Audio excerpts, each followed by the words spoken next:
everybody and welcome back to my channel. Today I'm going to be filming for you my July TBR.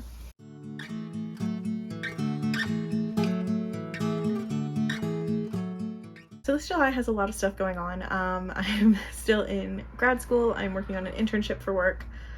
I'm leaving for my cottage at like the end of the month. And I've got a readathon and Camp NaNoWriMo happening. So this TBR is incredibly ambitious for all of the stuff that I have to do this month, but we're gonna be hopeful. So the readathon that's happening this month is another round of pop culture readathon. If you guys have been here for a while, you know it's one of my favorite readathons ever. It's always so unique and so fun, and I just can't wait to participate this month. This month's theme is Disney Channel original movies. There's 3 different bingo boards. I'm going to be trying to complete 2 of them because they have my favorite Disney Channel original movies on them, the 90s board and the early 2000s board. So yeah, that's what most of this TBR is for. At the end of the month when I leave for the cottage, I'm actually bringing an entirely separate set of books, just because these are books that I always like to read at the cottage, like typical genre type things and books I've been saving for the lake, so we'll see how that goes. But anyway, let's just get right into it. So the first book that I want to try and read during the month of July is Thunderhead by Neil Shusterman. This is the sequel to Scythe, a book that I read a few years ago now. But this is a kind of dystopian story following our main characters who are 2 apprentices to a scythe. This is in a dystopian future in which this AI system called Thunderhead controls everything, and humans have kind of eradicated death. Death is not necessary, disease, war does not exist anymore. And so to keep the population in control, there are these people that are called scythes that are tasked with killing people, essentially. They will use the AI to kind of figure out when this person would have died if death was still a thing, and will enact it for them. So this follows 2 main characters, Rowan and Citra, who are apprentices to a scythe as they learn what it means to be a scythe and go about their lives. This is the sequel. I'm very excited about it. I've been really excited to read this for a while, and I have the 3rd book here as well. I've just been having so many issues with sequels lately, so I'm determined to read this. The first prompt on the 90s board that this is going to fulfill is the one for Xenon, and that is to read a book set in the future because it's a dystopian book. And then it's going to fulfill the prompt for Smart House, which is to read a book featuring AI. Next up is another sequel, and that is going to be Archenemies by Marissa Meyer. This is the sequel to Renegades, which is a world, or set in a world that is kind of superhero-like inspired. There are 2 main factions of people with superhuman abilities. The first are called the Renegades, which are kind of like the heroes. They're kind of part government, part police, regulated kind of situation. And then the second group are called the Anarchists, and they're kind of like the villains of the group. This series follows our 2 main characters, Adrian and Nova. Adrian is the son of the 2 founders of the Renegades. His dads are the figureheads of the Renegades, and he has always wanted to be a renegade himself. At the same time, he's also kind of moonlighting as a superhero that nobody understands or knows. His superpower is that anything he draws will come to life. Our other main character, Nova, is part of the Anarchists and ends up actually, as part of their plan, infiltrating the Renegades in order to bring them down from the inside because they believe they are corrupt. Nova's ability is that she can basically put somebody to sleep just by touching them. The series is really interesting. I loved Renegades way more than I thought I was going to.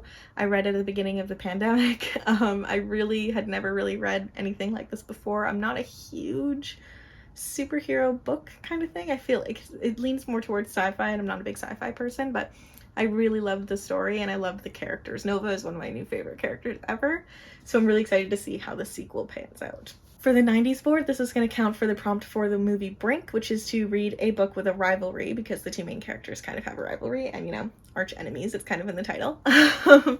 And then for the early 2000s board, it's going to count as fulfilling the prompt for the movie Jump In, which is to read a book featuring a main character that breaks tradition. And for this, I'm going to be using it for both Nova and Adrian because they both kind of don't fit into the categories they've been given. So I'm really excited to continue on with this series, finally. Next up, I'm going to be reading Grown by Tiffany Jackson. This is a YA contemporary or historical fiction kind of novel. I think it's set in the 90s, actually. But this follows our main character, Enchanted. Enchanted has always wanted to be a singer, and she struggles to fit into her school where she's one of the only Black kids there. And then she ends up getting spotted by one of the largest and most famous R&B artists, Corey, what's his name? Corey Fields. And he kind of takes her under his wing and tries to help kickstart her career, but then he becomes kind of obsessive and controlling, and it gets to be a very dangerous situation. And then one day she wakes up in this disoriented state. She doesn't know what's going on. She's been hurt, and Corey is dead. And all signs kind of point to Enchanted as being the killer. I've heard this book is quite dark. I've heard it's quite intense, but it's one that I've been really wanting to read for quite a long time. I love Tiffany Jackson's writing, and I'm really excited to get to this month. For the 90s board, this counts as the prompt for the movie Johnny Tsunami, which is to read a book in which the character struggles to fit in. And then for the early 2000s board, it's going to count for the to fulfill the prompt for the movie Color of Friendship, which is to fulfill a prompt that is a social justice book by a Black author. So I'm very excited to read this very soon. I know I'm gonna love it. Next up is another book that's made it onto many TBRs, and I'm very excited to finally read it, and that is Gods of Jade and Shadow by Silvia Moreno Garcia. This is a historical fiction fantasy novel set in 1920s Mexico, following our main character Cassiopeia.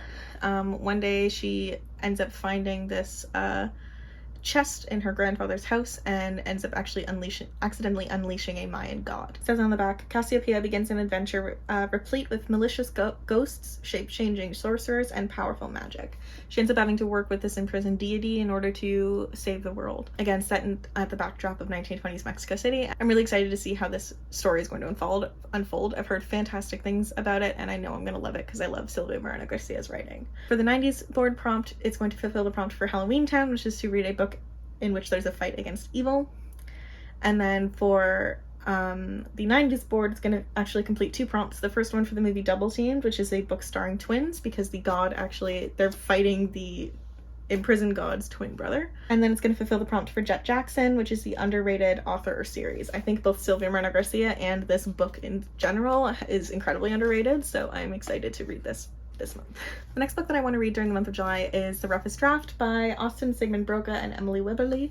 This is a contemporary romance following two main characters, Katrina and Nathan, who were writing partners. They have a massive falling out, and a few years later they are forced to work together again as they finish their final novel together. Set in like a Florida town in the summertime, and it's kind of a second chance romance and book related, and I know I'm gonna love it. I've heard really fantastic things about it. For the prompts for the 90s board, it's gonna fulfill the prompt of Under Wraps, which is a second chance plot.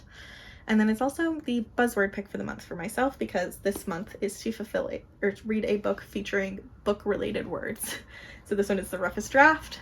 It's a book all about writing. I'm very excited to get to this. Next up, I am going to be reading Homicide and Hello Hello by Mia P. Manansala. This is the second book in the Tita Rosie's Kitchen Mystery series, following our first book, Arsenic and Adobo. This is a cozy mystery series that is really, really dear to my heart.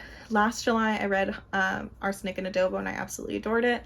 That book followed our main character, what's her name? Leela,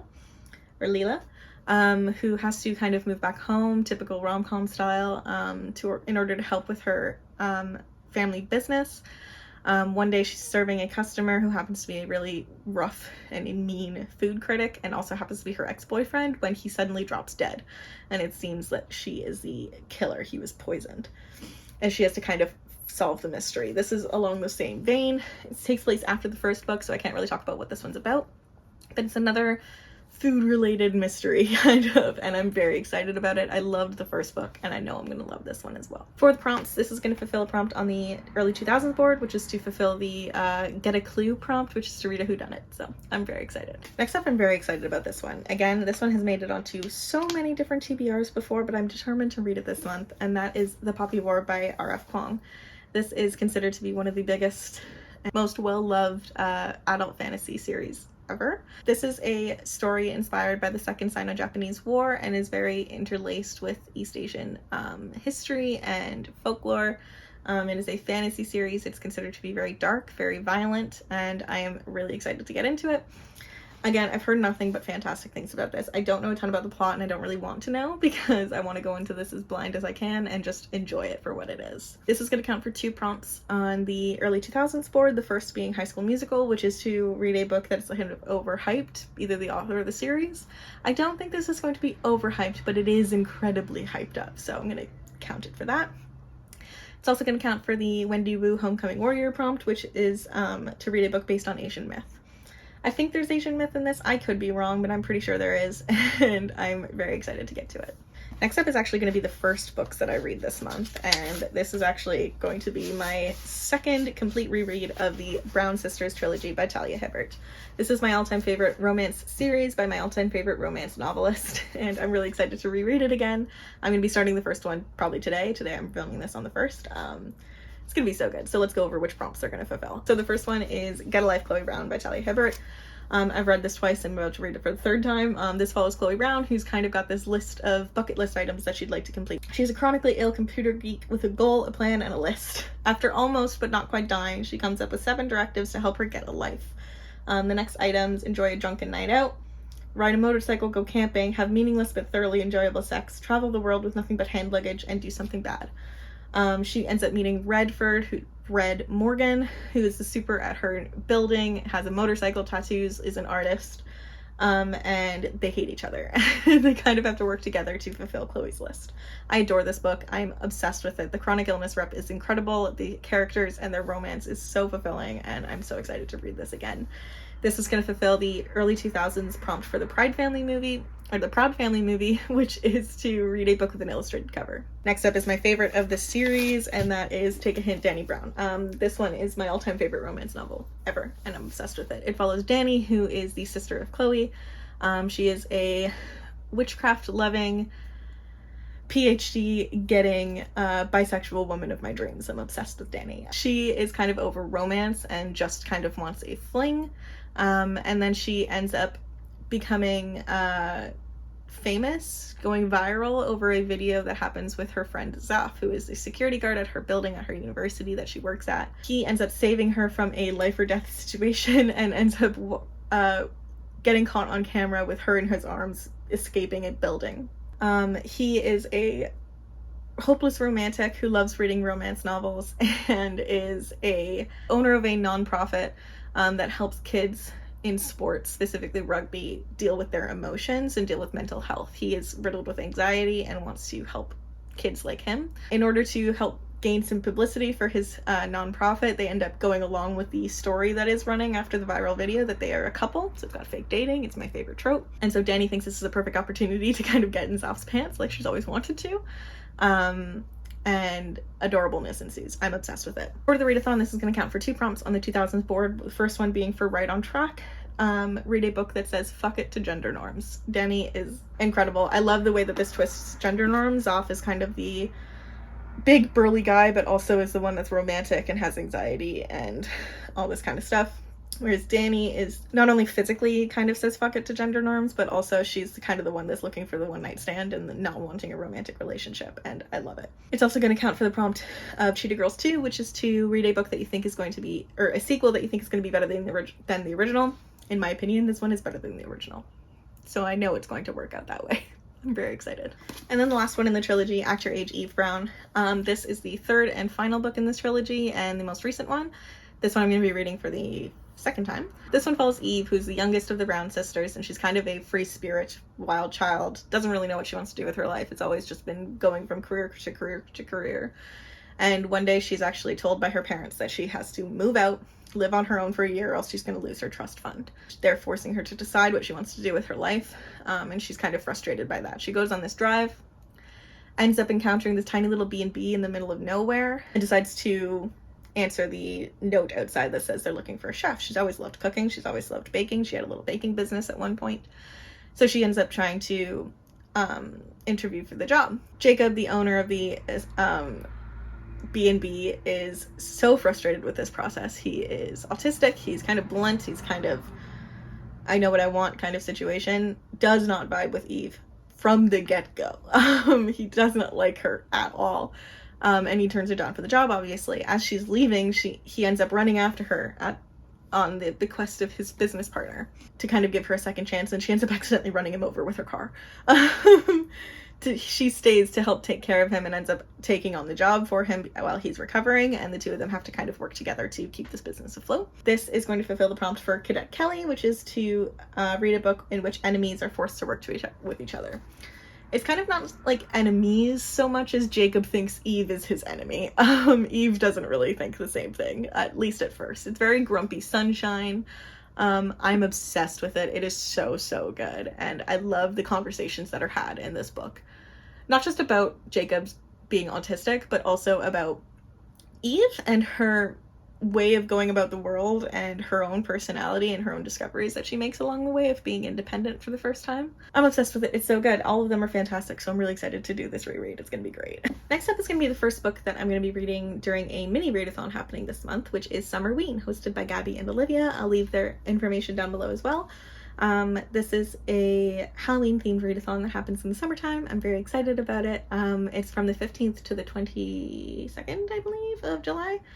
And it's kind of a mini round, and it's got multiple prompts, and I'm really excited to read these. The first book I'm going to be reading is The Southern Book Club's Guide to Slaying Vampires by Grady Hendrix. This is a beloved horror novelist, and this is the first book that I've ever going to be reading of his.